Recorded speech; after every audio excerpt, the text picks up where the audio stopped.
വേനൽ മഴ ചെറുതായി ഒന്ന് പെയ്തപ്പോഴേക്കും 67 കോടി രൂപ മുടക്കി നിർമ്മിച്ച റോഡ് തോടായി മാറി. ഈ മാസം ആദ്യം മന്ത്രി GR അനിൽ ഉദ്ഘാടനം ചെയ്ത പോത്തൻകോട് മംഗലപുരം റോഡിനാണ് ഈ ദുരവസ്ഥ. റോഡിന്റെ വശങ്ങളിലുള്ള ഓടകളുടെ അശാസ്ത്രീയ നിർമ്മാണമാണ് പെട്ടെന്നുള്ള ഈ വെള്ളക്കെട്ടിന് കാരണം. കഷ്ടപ്പാട് അനുഭവിക്കുന്നത് സാധാരണക്കാരായ ജനങ്ങളും. കാണാം ജിബിൻ JB തയ്യാറാക്കിയ റിപ്പോർട്ട്. സൂപ്പർ റോഡ്, ജനത്തിന് സൂപ്പർ പണി. കോടികൾ മുടക്കി നിർമ്മിച്ച് ദിവസങ്ങൾക്ക് മുൻപ് മാത്രം ഉദ്ഘാടനം ചെയ്ത അതിമനോഹരമായ പോത്തൻകോട് മംഗലപുരം റോഡാണിത്. പക്ഷേ ഒരു ചെറിയ മഴ പെയ്താൽ ഇവിടുത്തെ അവസ്ഥ ആകെ മാറും. റോഡിന്റെ ഇരുവശത്തും താമസിക്കുന്നവർക്ക് ഒന്ന് മനസമാധാനമായി ഉറങ്ങാൻ പറ്റാത്ത അവസ്ഥയാകും.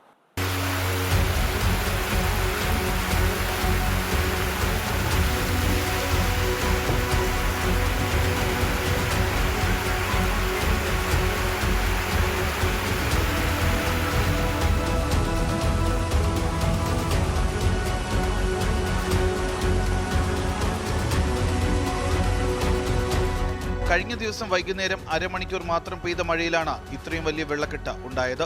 ഓടകളുടെ അശാസ്ത്രീയമായ നിർമ്മാണം കാരണം വെള്ളം സമീപത്തെ വീടുകളിലേക്ക് മറിഞ്ഞു.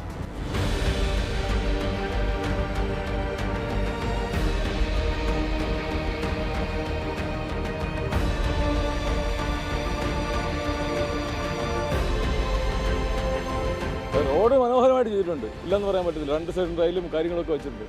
പക്ഷേ അങ്ങനെ റോഡ് ചെയ്യുമ്പോഴത്തേക്കും അതിൻ്റെ ചുറ്റും ബാക്കിയുള്ള അനുബന്ധമായിട്ടുള്ള കാര്യങ്ങൾ പ്രോപ്പറായിട്ട് ചെയ്തിട്ടില്ല. എത്രയും രൂപ മുടക്കി ചെയ്ത ഒരു വർക്കാണ്. എന്നിട്ട് അതിനൊരു ശരിയാവണ്ണമുള്ളൊരു ഫിനിഷിങ്ങിൽ ഈ പണി ചെയ്തിട്ടില്ല. അതാണ് ഇതിൻ്റെ കുഴപ്പം.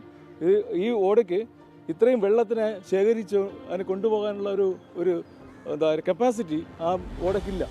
റോഡ് ശാസ്ത്രീയമായി തന്നെ ചെയ്തത്, പക്ഷേ വെള്ളത്തിൻ്റെ വരവനുസരിച്ച് ഓട ശാസ്ത്രീയമായല്ല ചെയ്തത്. പിന്നെ അതിൻ്റെ ഒരു വിഷയം എന്ന് വെച്ചാൽ നേരത്തെ തന്നെ ഈ റോഡ് നന്നാക്കുന്നതിന് മുമ്പ് തന്നെ വെള്ളം കംപ്ലീറ്റ് ഇവിടെ വരുമായിരുന്നു. അവിടുന്ന് ഇങ്ങനെയും ഇവിടുന്ന് ഇങ്ങനെയും വരും. അന്ന് പിന്നെ ഈ വരുന്ന വെള്ളത്തിന് സൈഡിലേക്ക് പോകാനുള്ള സൗകര്യം ഉണ്ടായിരുന്നു പണ്ടൊക്കെ. ഇത് വന്നപ്പോൾ 2 സൈഡ് ഇങ്ങനെ ഉയർത്തി കെട്ടിയുണ്ട്. വെള്ളം എല്ലാം അവിടെ ഒഴുകി വന്ന് ഇവിടെ അങ്ങ് മറിഞ്ഞു, അവിടെ മറിഞ്ഞു, അവിടെ മറിഞ്ഞു. ഇന്നലെ ഇവിടെ ഭയങ്കര വെള്ളപ്പൊക്കമൊക്കെ ആയിരുന്നു. റോഡിന്റെ ഇരുവശത്തു നിന്നും മഴയത്ത് കുത്തിയൊലിച്ചെത്തുന്ന വെള്ളം ഓടയിലേക്ക് പോകുന്നതിന് വേണ്ടി നിർമ്മിച്ച ഓവിന്റെ അവസ്ഥയാണിത്. അശാസ്ത്രീയ നിർമ്മാണം എന്നല്ലാതെ എന്താണ് പറയുക? എങ്ങനെയാണ് ഇത്രയും അധികം വെള്ളം ഈ ഓവുകളിലൂടെ ഓടയിലേക്ക് പോവുക? ഓട് നിറഞ്ഞ് വെള്ളം ഒഴുകി വന്നപ്പോൾ എൻ്റെ വീട്ടിൻ്റെ സൈഡിൽ കൂടെ ഇതിനകത്ത് കയറി ഈ 2-3 മുറികളിൽ നിറച്ച് വെള്ളമായി. നമ്മൾ അപ്പുറത്തെ കതവ് തുറന്ന് ബാക്കിലോട്ട് വെള്ളം വിടുകയാണ് ചെയ്തത്. വേറെ എല്ലാം ഒരു വഴിയില്ല. പ്ലാസ്റ്റിക് വേസ്റ്റ് എല്ലാം ഉണ്ടായിരുന്നു ഈ മുറിക്കകത്ത്. ഞങ്ങൾ 2 പേരാണ് ഇവിടെ താമസിക്കുന്നത്. 2-3 മണി വെളുപ്പാങ്കാലത്ത് 2 മണിയാവും ഇതെല്ലാം വലിച്ച് കളഞ്ഞ് കഴുകി തീർന്നപ്പോൾ. വർഷങ്ങളെ പൊട്ടിപ്പൊളുങ്ങി കിടക്കുന്ന റോഡെന്ന നാട്ടുകാരുടെ പ്രശ്നം ഇവിടെ പരിഹരിക്കപ്പെട്ടിരിക്കുകയാണ്. പക്ഷേ അതിലൂടെ ഒരു പുതിയ പ്രശ്നമാണ് ഈ നാട്ടുകാർ ഇപ്പോൾ നേരിടേണ്ടി വരുന്നത്. പൊതുജനത്തിന്റെ പണം ഉപയോഗിച്ച ഇത്തരത്തിലുള്ള സംവിധാനങ്ങൾ ഏർപ്പെടുത്തുമ്പോൾ അതിന് കൃത്യമായ ആസൂത്രണം വേണമെന്നുള്ളതിന്റെ കൂടി തെളിവാണ് ഇവിടുത്തെ ഈ പ്രശ്നം. അഭിജിത്തിനൊപ്പം ജിബിൻ JB, 24 തിരുവനന്തപുരം. ലോകത്തെവിടെയായാലും ഏത് സമയത്തും 24 വാർത്തകളും ഓഗ്മെന്റഡ് റിയാലിറ്റി പാക്കേജുകളും എക്സ്പ്ലെയിനറുകളും വിശദമായി കാണാൻ ഞങ്ങളുടെ YouTube ചാനൽ നിങ്ങൾക്ക് സബ്സ്ക്രൈബ് ചെയ്യാം.